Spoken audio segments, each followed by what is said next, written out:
আমাদের এই সিরিজে আমরা একজন মুসলিম জিনের সাথে তাদের দুনিয়া এবং জীবন সম্পর্কে জানার এক অভূতপূর্ণ যাত্রায় বের হয়েছি।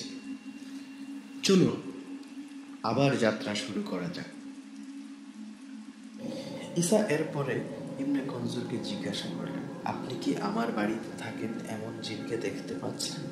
ইবনে কনজুর প্রতিক্রিয়া জানিয়েছিলেন যে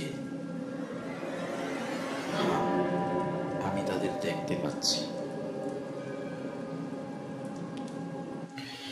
আলহামদুলিল্লাহ, তারা সকলেই মুসলিম। এর মধ্যে সাঈদ এবং মেরিয়ান জুবাইদা নামে একজন জিনের দুই শিশু। তার স্বামীর নাম মুহাম্মদ। বর্তমানে তাদের কিছু বাচ্চা আপনার বাড়ির ছাদে বসে আছে। ঈসা জিজ্ঞাসা করলেন, মুহাম্মদ এবং তার সাথীরা কি কখনো আমাদের বাড়ির ছাদে থাকা পাখি বা অন্যান্য প্রাণীদের দ্বারা বিরক্ত হন? ইবনে কনজুর উত্তর দিলেন, আলহামদুলিল্লাহ, তারা সারাদিন সেখানে বসে থাকে এবং কোনো রকম বিরক্তি ছাড়াই। যখন আপনি খাবার প্রস্তুত করেন তারা তখন নেমে আসে এবং আপনার সাথে খাবার খায়। আপনি খাওয়া শেষ করে প্লেট তুলে নিলে তারা আলহামদুলিল্লাহ বলে এবং ছাদে ফিরে যায়। যখন রাত হয় তারা তাদের নামাজ পড়ে এবং আবার ছাদে ফিরে যায়। যখন তারা ক্লান্ত হয় তারা নেমে এসে যেখানে ইচ্ছা সেখানে শুয়ে পড়ে, চেয়ারে, কার্পেটে বা বারান্দায়। ঈসা জিজ্ঞাসা করলেন, তারা কি কখনো কোনো প্রয়োজনে যাত্রা বা অন্য কিছুতে বাড়ি ছেড়ে চলে যায়? ইবনে কনজুর উত্তর দিলেন, হ্যাঁ, তারা আসে এবং যায়।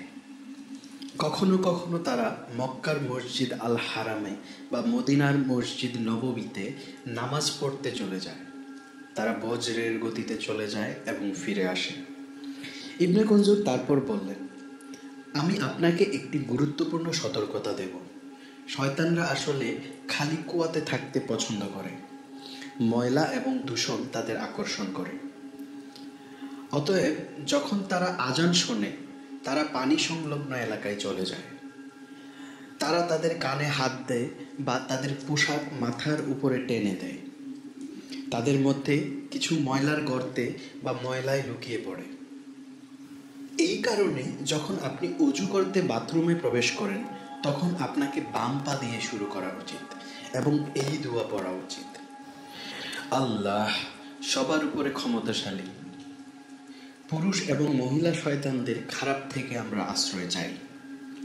মেয়েদের মনে করিয়ে দিন তারা যেন আল্লাহর নাম উল্লেখ না করে এবং তার থেকে অভিশপ্ত শয়তানদের থেকে আশ্রয় না চেয়ে টয়লেটের গর্তে গরম পানি না ফেলুক। কখনো কখনো পানি শয়তানদের হত্যা করতে পারে এবং তাদের পরিবার ঘরের মালিকের প্রতিশোধ নিতে চেষ্টা করবে, বিশেষ করে সেই মহিলাদের যারা এটি করেছে। যদি তারা শয়তানরা নিজেদের দেখাতে পারত, তাদের শরীরে প্রবেশ করতে পারত, তাহলে তারা তাও করত। ইবনে কনজুরের এই ঘটনা সত্য। এটি সহিহ আল বুখারীর হাদিসের সাথে সঙ্গতিপূর্ণ। আবু হুরায়রা, যিনি জানিয়েছেন নবী সাল্লাল্লাহু আলাইহি ওয়াসাল্লাম বলেছেন, যখন আজান শোনা হয় শয়তান দূরে চলে যায় এবং চলে যায় যতক্ষণ না সে আজান শোনে না। কিন্তু যখন আজান শেষ হয় সে ফিরে আসে। যখন ইকামাহ বলা হয় সে আবার পথ থেকে সরে যায়। কিন্তু যখনই ইকামা শেষ হয় সে আবার ফিরে আসে। তারপর সে নামাজ পড়া ব্যক্তিটিকে ফিসফিস করে বলে, এটা মনে রেখো এবং সেটা মনে রেখো, যা নামাজ পড়া ব্যক্তি আগে মনে করেনি, যাতে সে আর মনে না রাখতে পারে যে কত রাকাত নামাজ সে পড়েছে। মূর্তি শয়তানদের প্রিয় স্থানগুলোর মধ্যে একটি। ঈসা তাঁর বইয়ে লিখেছেন, একবার আমার কাছে একটি পেন্সিল হোল্ডার ছিল যা একটি প্রাণীর মাথার আকারে ছিল। আমার মুসলিম জিন বন্ধুর সাথে প্রথম সাক্ষাতে তিনি ঘরের চারপাশে হাঁটছিলেন, ছাদের দিকে তাকাচ্ছিলেন এবং সালাম জানাচ্ছিলেন। হঠাৎ তিনি পেন্সিল হোল্ডারটির দিকে লক্ষ্য করলেন এবং গম্ভীরভাবে বললেন, একটি ছুরি নিয়ে এর মাথা কেটে ফেলো বা এটিকে নতুন করে গঠন করো যাতে এটি আর কোনো মূর্তির মাথার মতো দেখতে না হয়। এটি বলার পর তিনি কঠোরভাবে চিৎকার করলেন, যেন কিছু আদেশ দিচ্ছেন, যাও, এখান থেকে বেরিয়ে যাও। অবাক হয়ে আমি তাকে জিজ্ঞাসা করলাম, তুমি কেন এটা বললে? তিনি উত্তর দিলেন, আমি দেখেছি একটি শয়তান এই পেন্সিল হোল্ডারের মাথায় বসে আছে। তারপর আমরা সেই পেন্সিল হোল্ডারটির মাথার ছবিটি ঢেকে দিলাম এবং শয়তানটি সরে গেল। আমার মুসলিম জিন বন্ধু বললেন, মুহাম্মদ সাল্লাল্লাহু আলাইহি ওয়াসাল্লাম বলেছেন, যারা ছবি তৈরি করে তাদের সবচেয়ে কঠিন শাস্তি হবে কিয়ামতের দিন। এটি জীবন্ত কোনো কিছুর ছবি এবং মূর্তিগুলির জন্য প্রযোজ্য। তিনি আরও বললেন, ফেরেশতারা সেই বাড়িতে প্রবেশ করেন না যেখানে মূর্তি বা ছবি থাকে। আমি জিজ্ঞেস করলাম, ছবির কি হবে? তিনি উত্তর দিলেন, এটা একই, তারা শয়তানদের আকর্ষণ করে, অতএব তাদের দেয়ালে ঝুলিয়ে রাখবেন না বা উন্মুক্ত করে রাখবেন না। যদি তারা ম্যাগাজিন বা বইয়ে থাকে তাদের উল্টে দিন, যাতে ছবিগুলি দৃশ্যমান না হয়। এটি আসলে সত্য, কারণ আল্লাহর রাসূল সাল্লাল্লাহু আলাইহি ওয়াসাল্লাম বলেছেন, জিবরাইল আমার কাছে এসে বললেন, আমি গত রাতে তোমার কাছে এসেছিলাম, কিন্তু প্রবেশ করতে বাধা পেয়েছিলাম, কারণ দরজায় ছবি ছিল। বাড়িতে একটি সজ্জিত পর্দায় ছবি ছিল এবং বাড়িতে একটি কুকুর ছিল। অতএব বাড়ির ছবির মাথা কেটে ফেলতে বলো, যাতে এটি একটি গাছের আকার ধারণ করে।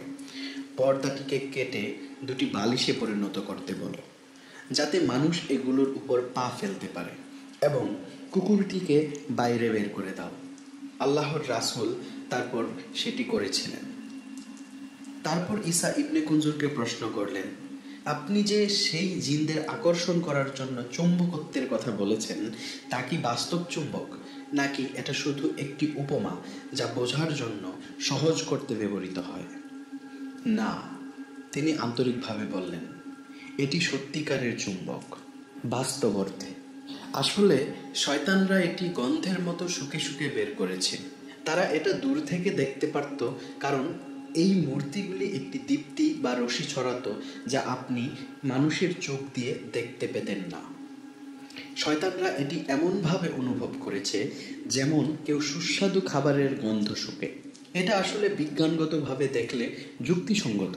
প্রতিটি বস্তু, মূর্তিসহ এর পদার্থগত সংমিশ্রণ এবং তাপমাত্রার উপর ভিত্তি করে বৈদ্যুতিক চৌম্বক বিকিরণ ছড়ায়।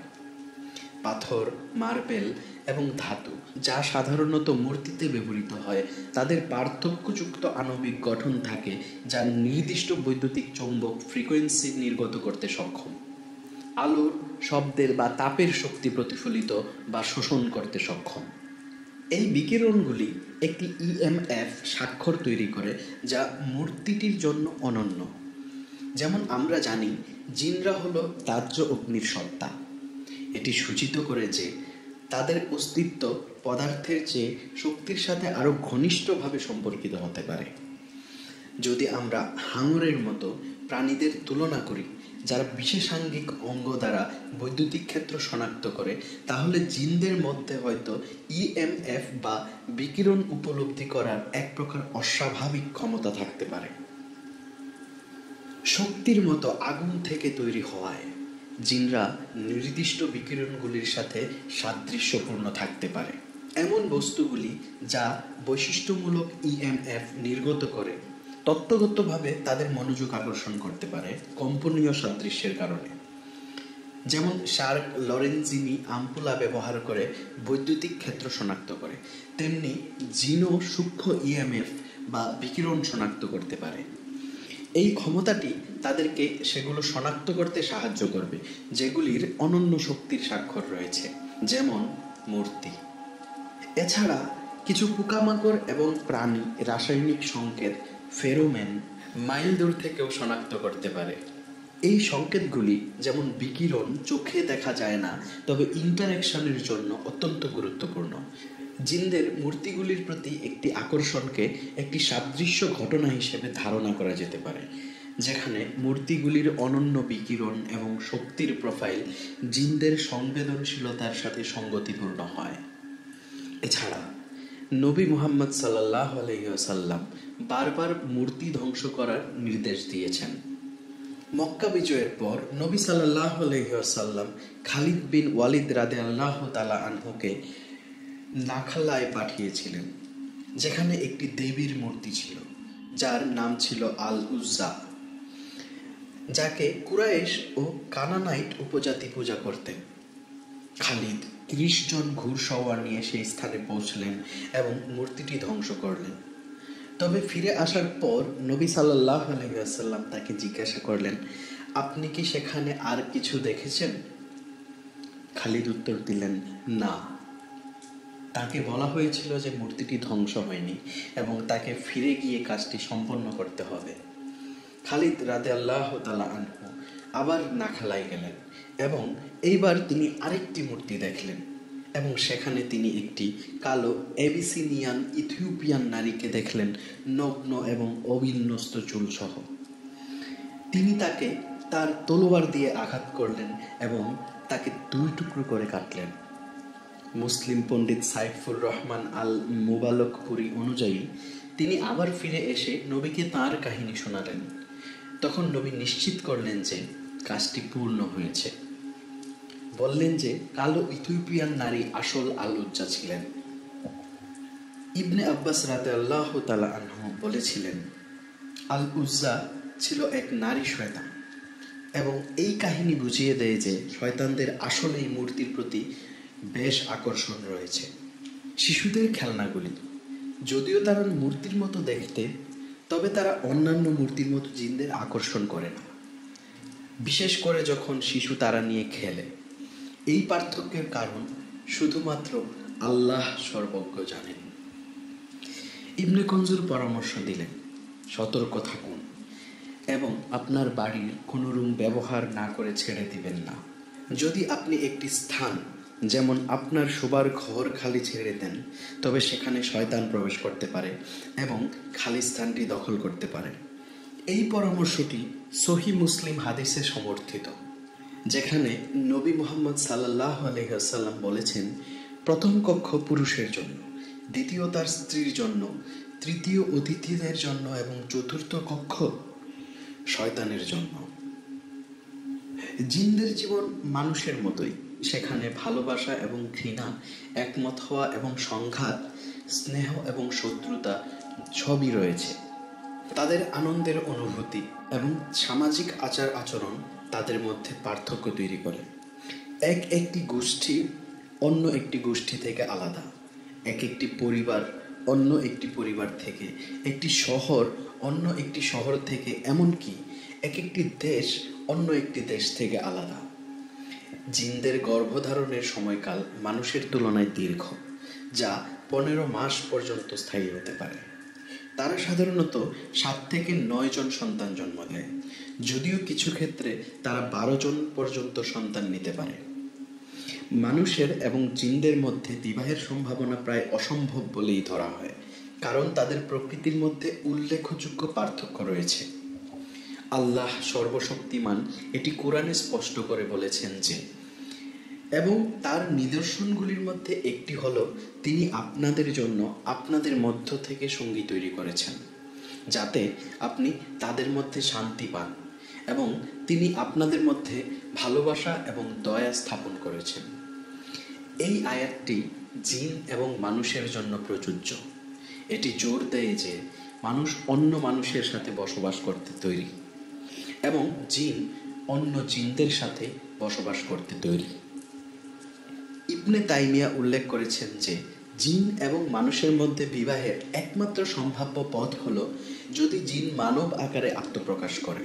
তবে এই ক্ষেত্রেও এমন একটি ইউনিয়ন থেকে সন্তানের জন্ম অসম্ভব, কারণ 2 প্রজাতির মধ্যে গুরুত্বপূর্ণ জৈবিক পার্থক্য রয়েছে। অবশেষে এমন বিষয়গুলির বাস্তবতা শুধুমাত্র আল্লাহর উপর নির্ভর করে এবং তিনিই একমাত্র জানেন কি সম্ভব তার পুরো মাত্রায়। এই পর্বটি শেষ করার আগে আমি একটি চমৎকার গল্প শেয়ার করতে চাই, যা 1979 সালের 26শে মার্চ সোমবার প্রকাশিত হয়েছিল। যদিও এই ঘটনার প্রকৃততা নিশ্চিত নয়, তবে যদি এটি সত্য হয় তাহলে এটি জিনদের একটি উচ্চ মাত্রার সত্তা হিসেবে প্রমাণিত করতে পারে, যাদের জ্ঞান মানুষের তুলনায় অনেক ক্ষেত্রেই অতুলনীয়। কুয়েতি দৈনিক পত্রিকা আল কাবাস এই গল্পটি তার সংযুক্তিতে প্রকাশ করেছিল। এটি একটি কপ্টিক খ্রিস্টান পরিবারের একজন মহিলার কাহিনী বলে, যিনি 5 বছর ধরে ক্যান্সারে ভুগছিলেন। তার নাম ছিল মিসেস সামিয়া ওয়াদি। 57 বছর বয়সী ময়নেল কায়রোর একটি উপশহরের বাসিন্দা। একদিন তিনি তীব্র মাথা ব্যথা অনুভব করলেন, যা তীব্র পেট ব্যথার সাথে ছিল। তার স্বামী মিস্টার সফওয়াত গিরিয়েস তাকে হাসপাতালে নিয়ে গেলেন। সেখানে ডাক্তাররা তাকে বললেন যে তার ক্যান্সার ধরা পড়েছে, তবে তারা তাকে জানিয়ে দিলেন যে সার্জারি করা অসম্ভব, কারণ ক্যান্সার তার পেটে একটি ছোট শিরায় লুকানো ছিল। যতক্ষণ না কোনো চিকিৎসার সমাধান পাওয়া গেল, তাকে বাড়ি পাঠিয়ে দেওয়া হয়। 1 মাস পর মিসেস সামিয়া 1 মাসের জন্য কোমায় চলে যান। এই সময় ডাক্তাররা তাকে গ্লুকোজ ইনজেকশন এবং রক্ত প্রদান করেছিলেন। যখন তিনি অবশেষে চেতনায় ফিরলেন, তখন তিনি আবিষ্কার করলেন যে তিনি পক্ষাঘাতগ্রস্ত হয়ে গেছেন। তার ডেসপারেট স্বামী একটি পুরোহিতের সাহায্য চান, যিনি তাকে নির্দিষ্ট ধর্মীয় আচার অনুষ্ঠান করার নির্দেশ দেন। দুঃখজনকভাবে এই প্রচেষ্টাও ব্যর্থ হয়। ক্যান্সার তার যকৃৎ পর্যন্ত ছড়িয়ে পড়ে এবং ডাক্তাররা পরিবারকে জানান যে তার বাকি দিনগুলো হাতে গোনা। এই কঠিন সময়ে একজন মুসলিম প্রতিবেশী, যিনি সম্প্রতি হজ থেকে ফিরেছিলেন, মিসেস সামিয়াকে কোরআনের কিছু আয়াত পড়ার পরামর্শ দেন। এই পরামর্শ মেনে তিনি কিছুটা স্বস্তি অনুভব করতে শুরু করেন এবং কয়েক মাসে প্রথমবারের মতো ঘুমাতে সক্ষম হন। তার স্বামী তাকে কোরআনের তিলাওয়াতের রেকর্ডিং এনে সাহায্য করছিলেন, যা তিনি নিয়মিত শুনতেন। 1978 সালের নভেম্বর মাসের এক রাতে মিসেস সামিয়া একটি অস্বাভাবিক অনুরোধ করেন। তিনি তার স্বামীকে বললেন যে তিনি একটি সেরা পারফিউমের বোতল কিনে আনুক এবং তাকে সেটি দিয়ে তার পুরো শরীর ধৌত করতে সহযোগিতা করুক। তারপর তিনি তার স্বামীকে বললেন, আলো বন্ধ করে দিন এবং আমাকে একা রেখে দিন, কারণ আমি পূর্ণ অন্ধকারের অভিজ্ঞতা অর্জন করতে চাই। তার স্বামী বিশ্বাস করলেন যে তিনি হয়তো তার শেষ মুহূর্তগুলোর জন্য প্রস্তুতি নিচ্ছেন। তার স্বামী তার সান্ত্বনার জন্য প্রার্থনা করলেন এবং তার ইচ্ছার প্রতি শ্রদ্ধা জানালেন। পরের দিন সকালে যখন তার স্বামী দরজায় নক করলেন, তখন ওপাশ থেকে কোনো উত্তর এলো না। তিনি দরজা খুলে দেন এবং এক বিস্ময়কর দৃশ্যের মুখোমুখি হন। মিসেস সামিয়া অচেতন অবস্থায় শুয়েছিলেন। তার উপরের দেহ ব্যান্ডেজ করা ছিল এবং তার নিচের দেহ সাদা চাদরে ঢাকা ছিল। অবাক এবং বিভ্রান্ত হয়ে তিনি তাদের সন্তানদের এবং প্রতিবেশীদের ডাকলেন, যাতে তারা এই দৃশ্য দেখতে পারে। অল্প সময়ের মধ্যে তিনি ডাক্তারদের ডেকে আনেন, যারা পরীক্ষা নিরীক্ষা শুরু করেন। তাদের বিস্ময়ে তারা একটি অত্যন্ত সূক্ষ্ম সার্জারির প্রমাণ পেয়েছিলেন। তারা তাকে আরও পরীক্ষার জন্য হাসপাতালে স্থানান্তরের পরামর্শ দিলেন। হাসপাতালে ডাক্তাররা ঘোষণা করেন যে তার পেট এবং যকৃৎ থেকে ক্যান্সার সম্পূর্ণরূপে নির্মূল হয়ে গেছে। অপারেশনটি যদিও রহস্যময়, তবুও এটিকে তারা পূর্ণ সফলতা বলে মনে করেন। যখন মিসেস সামিয়া চেতনায় ফিরে আসেন, তিনি তার অবিশ্বাস্য কাহিনী আল কাবাসের একজন প্রতিবেদকের সাথে শেয়ার করেন, যিনি কায়রোতে তাকে দেখতে এসেছিলেন। অশ্রু আটকে রাখার সংগ্রাম করতে করতে তিনি বর্ণনা করেন যে সেই রহস্যময় ঘটনার রাতে তিনি কোরআনের আয়াত পড়তে পড়তে ঘুমিয়ে পড়েছিলেন। মধ্যরাতের সময় তিনি একটি অদ্ভুত অনুভূতির দিকে লক্ষ্য করেন। অর্ধচেতন অবস্থায় তিনি অনুভব করেন যেন তিনি সম্পূর্ণভাবে উন্মুক্ত। অদৃশ্য সত্তা তার বিছানা ঘিরে দাঁড়িয়ে আছে। তিনি তাদের মুখ দেখতে পেতেন না, কিন্তু তাদের উপস্থিতি অনুভব করতে পারছিলেন। তিনি তার অবাস্তব অভিজ্ঞতার বর্ণনা দেন। তার পেটটি যন্ত্রণা ছাড়াই খোলা। অদৃশ্য হাতগুলি নিখুঁতভাবে অসুস্থ অংশগুলো সরিয়ে নেওয়ার চেষ্টা করছে এবং তার ক্ষতগুলো ব্যান্ডেজ করে দিচ্ছে। তার মুখে একটি তুলার টুকরা রাখা হয়েছিল এবং তিনি 3 দিন ধরে কোমায় চলে যান। বিশ্বাস করা হয়েছিল যে এই সত্তাগুলি মুসলিম জিন, যারা চিকিৎসা ক্ষেত্রে খুবই উন্নত। মিসেস সামিয়ার মতে তিনি তার পেট খোলা অবস্থায় কোনো যন্ত্রণা অনুভব করেননি, যা সূচিত করে যে এই সত্তাগুলি মানববোধের বাইরে একটি প্রক্রিয়ায় কাজ করেছিল। এই অসাধারণ ক্ষমতা সূচিত করে যে তারা একটি উচ্চ মাত্রায় থাকতে পারে এবং মানুষের শরীরের সাথে এমন একটি দৃষ্টিভঙ্গি থেকে যোগাযোগ করেছে যা আমাদের শারীরিক বাস্তবতাকেও ছাড়িয়ে যায়। তাদের দক্ষতা এবং বিশেষজ্ঞতা তাদের অত্যন্ত দীর্ঘ জীবনের কারণে হতে পারে, যা তাদের প্রচুর জ্ঞান এবং বিভিন্ন ক্ষেত্রে দক্ষতা অর্জন করার জন্য প্রচুর সময় দেয়, যার মধ্যে চিকিৎসা রয়েছে। এমন দীর্ঘায়ু তাদের উন্নত মাত্রিক অস্তিত্বের সাথে মিলিত হয়ে তাদের মানবিক ক্ষমতাকে ছাড়িয়ে যেতে এবং আশ্চর্যজনক নিখুঁততার সাথে জটিল কাজগুলো সম্পাদন করতে সক্ষম করে। ইবনে কুনজুর একবার একটি চিত্তাকর্ষক কাহিনী শেয়ার করেছিলেন। ইনশাল্লাহ পরবর্তী অংশে আমরা মানবতার এই সবচেয়ে বড় শত্রুর প্রকৃতি অনুসন্ধান করব।